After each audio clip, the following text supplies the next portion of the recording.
Hey y'all, Daniel from Iron Man here, and as always, super grateful that you're watching these videos, continuing to support our brand and our mission at powering longevity, regenerative medicine, and hormone optimization across the United States. Without further ado, let's get into the disclaimer first, and then today we're going to be talking about the big one, the hard R, Retatrutide. And anything covered in this video is not medical advice, nor should be used in a practical application by taking directions in this video and using it in the real world. That is not what we're intending to do. We are just making this for educational and entertainment purposes only. Awesome. Retatrutide. You've seen it all over Reels. You've seen it all over TikTok. Well, what is it really? Is it just a better version of Ozempic, or is it the new generation of pure metabolic enhancement? Well, I'll answer all those questions. First of all, don't mind the hair. Long day, we'll just say that. But let's just pull up the literature immediately and refer to what actually is the compound, how is it synthesized, what does it actually do in the body, and where's the efficacy been proven in actual human trials, which is something that we have compared to the first three peptides that I covered. So let us pull this up right here. Awesome. And as Dr. Mike Israeltel would say, retatrutide, what is it actually? Retatrutide, under this name, LY3437943, is actually a single synthetic peptide being developed right now by Eli Lilly, conjugated to fatty diacid I don't know what that word is, that extends its half-life for once weekly dosing. And we'll get into that's not exactly correct, but that's how the practical application was ran in the clinical trials. But what actually makes it mechanistically distinct from every other weight loss drug on the market, it's actually the first molecule to reach late state trials that activates three separate metabolic hormone receptors simultaneously, rather one or two, as in semaglutide and tirzepatide. So here are the actual receptors that it impacts. I don't know why I formatted it like this, but let's just go through all three. The GIP receptor, this is actually the highest relative potency of the three. What I want to make clear about retatrutide, people think that it pulls the same lever on GLP as semaglutide and tirzepatide. Little known fact about this is that the GLP receptor is not as stimulated as semaglutide or tirzepatide. What am I trying to say? It is not as powerful as the hunger signaling as semaglutide, meaning if you take the same dose, zero point 0.5 milligrams of semaglutide and retatrutide, your hunger will feel more suppressed on semaglutide. Does that mean you will achieve a better metabolic output? We'll get into that, but it does not push on that lever the same. But in the GIP receptor, this enhances glucose dependent insulin secretion from the pancreas and promotes healthy adipose tissue remodeling. And it may blunt the nausea typically caused by GLP-1 activity because it's not relying on solely one mechanism. It kind of evens it out with the insulin secretion. That is proven in literature and as well as anecdotal reports, but you still get those GI effects whenever you're running any sort of GLP-1 compound, nonetheless of how much it's pulling on each lever, just because of the slowed gastric emptying on the GLP-1 receptor activation. Well, speaking of which, the GLP-1 receptor, this is basically whenever it is pressed on, this slows gastric emptying, increases the feeling of satiety. I don't like the words just increases satiety. It just increases the feeling of satiety by mirroring the GLP-1 hormone secreted in our gut. And it improves glucose-dependent insulin secretion because it helps with the digestion and satiety factors as well. With the glucagon receptor, this is actually the differentiating receptor in retatrutide versus tirzepatide and semaglutide. It's not present in semaglutide, as we mentioned, and it's only partially in tirzepatide's design. I'm not sure what that means, but it increases energy expenditure and appears to specifically drive a liver fat reduction in the literature. It does more than that in terms of metabolic output, but that is what the drug is being brought to market for liver fat reduction, fatty liver disease. Anytime you see these compounds being studied in a clinical setting, they have to label it to treat a chronic condition or an actual illness. Otherwise, they can't bring into market just based on it makes you lean and jacked. That's not a reason to fund this product, and that's not a reason to bring it to a commercial product, or excuse me, put a commercial label on it. So why does the third receptor actually matter for the script? Well, from we learned from tirzepatide, it proved that combining GIP and GLP outperforms GLP-1 alone in terms of body composition and reaching that goal weight in a healthy manner. Retatrutide tests the next hypothesis, Does adding glucagon receptor activity, which increases energy expenditure, not just appetite suppression, meaningfully add to that effect? Well, based on what we're going to cover, yes, it definitely does. So this is the citation. I always leave all of my citations in the description where we pulled this literature from. But, oh, where is this? Okay, awesome. So the largest weight loss numbers ever published. This is the headline. The whole internet already knows how powerful it is compared to the previous generation. But let's actually look at the specific numbers themselves because although there was higher overall weight loss, the phase two versus phase three, it was just over a longer duration of time exposed to the same milligrams weekly. What does that mean? Well, people like to say, well, phase three outperformed phase two. It technically did not in terms of the actual compounding of the percentage of weight lost because phase two was 48 weeks at 12 milligrams. Phase three was 68 weeks at 12 milligrams. So I don't want to say there was diminishing returns throughout the last 20 to 10 weeks, but we see that it was exponentially around 4% each, I believe, 10 or excuse me, 6 weeks. And then we only had 4% over the last 20 weeks of improvement. So it wasn't that phase three had some overwhelming results. It was just they were exposed to the compound longer and a more controlled setting. So they were able to extrapolate more long-term data usage out of it. So just wanted to point that out. And we had the 24.2 average weight loss in phase two.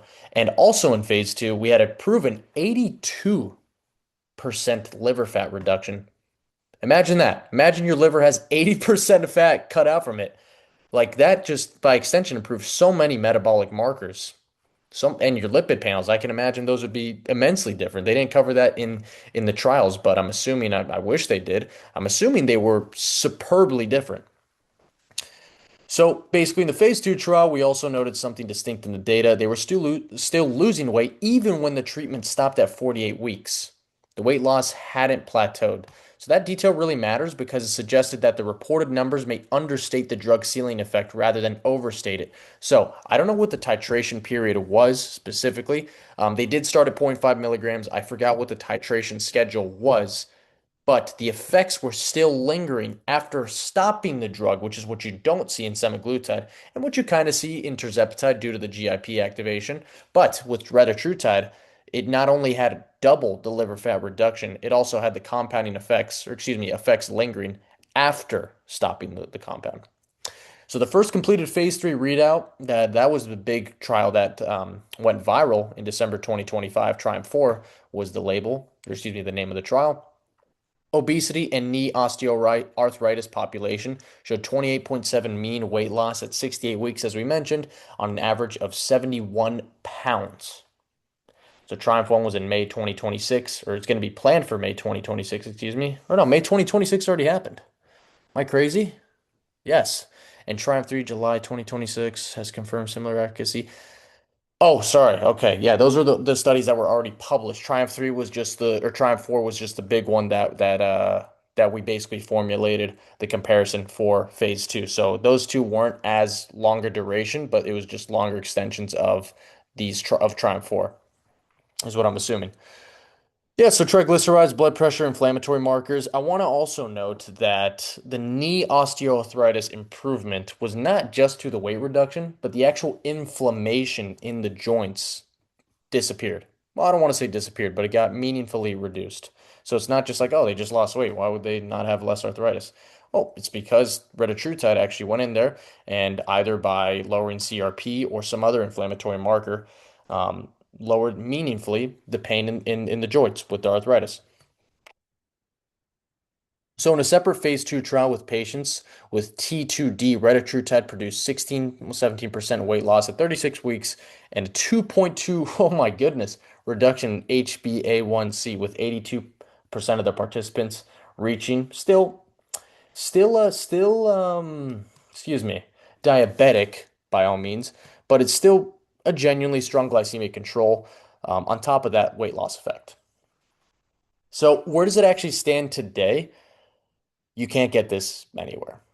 They're saying that you could sign up for participation in some clinical studies, but the only way you can access this compound is through research sites. Some pharmacies have the ability to compound it, but we'll see if Eli Lilly goes for their throats, if they keep doing this. But in October 2023, the phase 2 obesity trial was published in NEJM. That was the 24.2% weight loss that put it on the map. And then subsequently, we have the actual file, or excuse me, we have Eli Lilly's motion to file a new drug application with the FDA once the remaining core phase 3 trials are complete. So Triumph 4 was basically the first successful phase 3 readout with a long-term study of over a year. So there's no FDA reviewed label that exists today, no confirmed manufacturing quality. So anything sold as Retatrutide today technically can never be proved as Retatrutide, as Eli Lilly is trying to own the actual compounding process and the formulation of Retatrutide, which is controversial in of itself because you can't own a sequence of amino acids, but we'll see how much money they have and what they bring to court. So let's look at the side effects. We always like to look at the current, the possibilities, and the negatives. So across the phase 2 and phase 3 data, I always say this, anytime you try a GLP-1 drug, you're going to experience GI effects. The dominant adverse events are gastrointestinal, excuse me, and dose dependent, consistent with the entire spectrum of the three receptors that are being pushed on. Obviously, nausea, 50% of the participants at 12 milligrams, which is a crazy dose. I've only experimented with one. And diarrhea, 35%, vomiting, 25% with constipation. These are typically most pronounced during dose escalation and tend to improve over time. As with any compound, anytime you titrate up with an injectable, it hits very hard because it bypasses the gut and goes directly into the bloodstream. So you're getting the blunt effects not immediately, but very aggressively. And the half-life of this drug is a week. So say you pin it on Monday, it will not fully clear from your system until the next Tuesday. That's when you can't trace metabolites of it. So here we have the dysesthesia.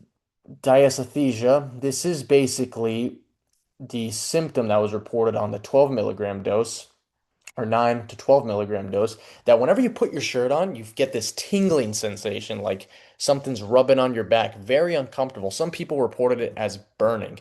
So that was basically reported on 8% of the participants who were doing 9 milligrams and 20% of the participants who were doing 12 milligrams. So if you're titrating up above 6, I would say you could start feeling it. I haven't felt it personally. Then again, I did 8, 9 times less the dose, but that really depends on the person. In fact, when I started Retatrutide, anecdotal example, not medical advice, is educational. Even on point 0.5, I was getting suppression, glucagon activation because I have a Hume band and I also have a Whoop and an Oura ring, was saying that my temperature is elevated above baseline. Fun fact for you guys to harp on. So it does actually press on everything, especially the glucagon, even at 0.5 milligrams. In my anecdotal experience, most people say don't even use Retatrutide on 0.5 milligrams. I'm not saying do or don't, but I'm just saying that's correlated, right? Also, we do have heart rate elevation. Not dangerous in this context because it's just a 6 to 11 beats per minute at higher doses. But there was a case, not for with Retatrutide, but there was a young lady who was studying abroad in England, I believe, 19 years old from Southern California. She had a heart arrhythmia before starting tirzepatide and was not diagnosed, and the autopsy report found that she had an electrolyte imbalance because of the aggressive titration, and she ended up having a cardiac event which took her life. She's resting in peace, and if you Google the story, just if there's a GoFundMe, please lend your support there. Awful, awful, awful story. But the reason I bring that up is because the heart rate elevation is not typically the problem.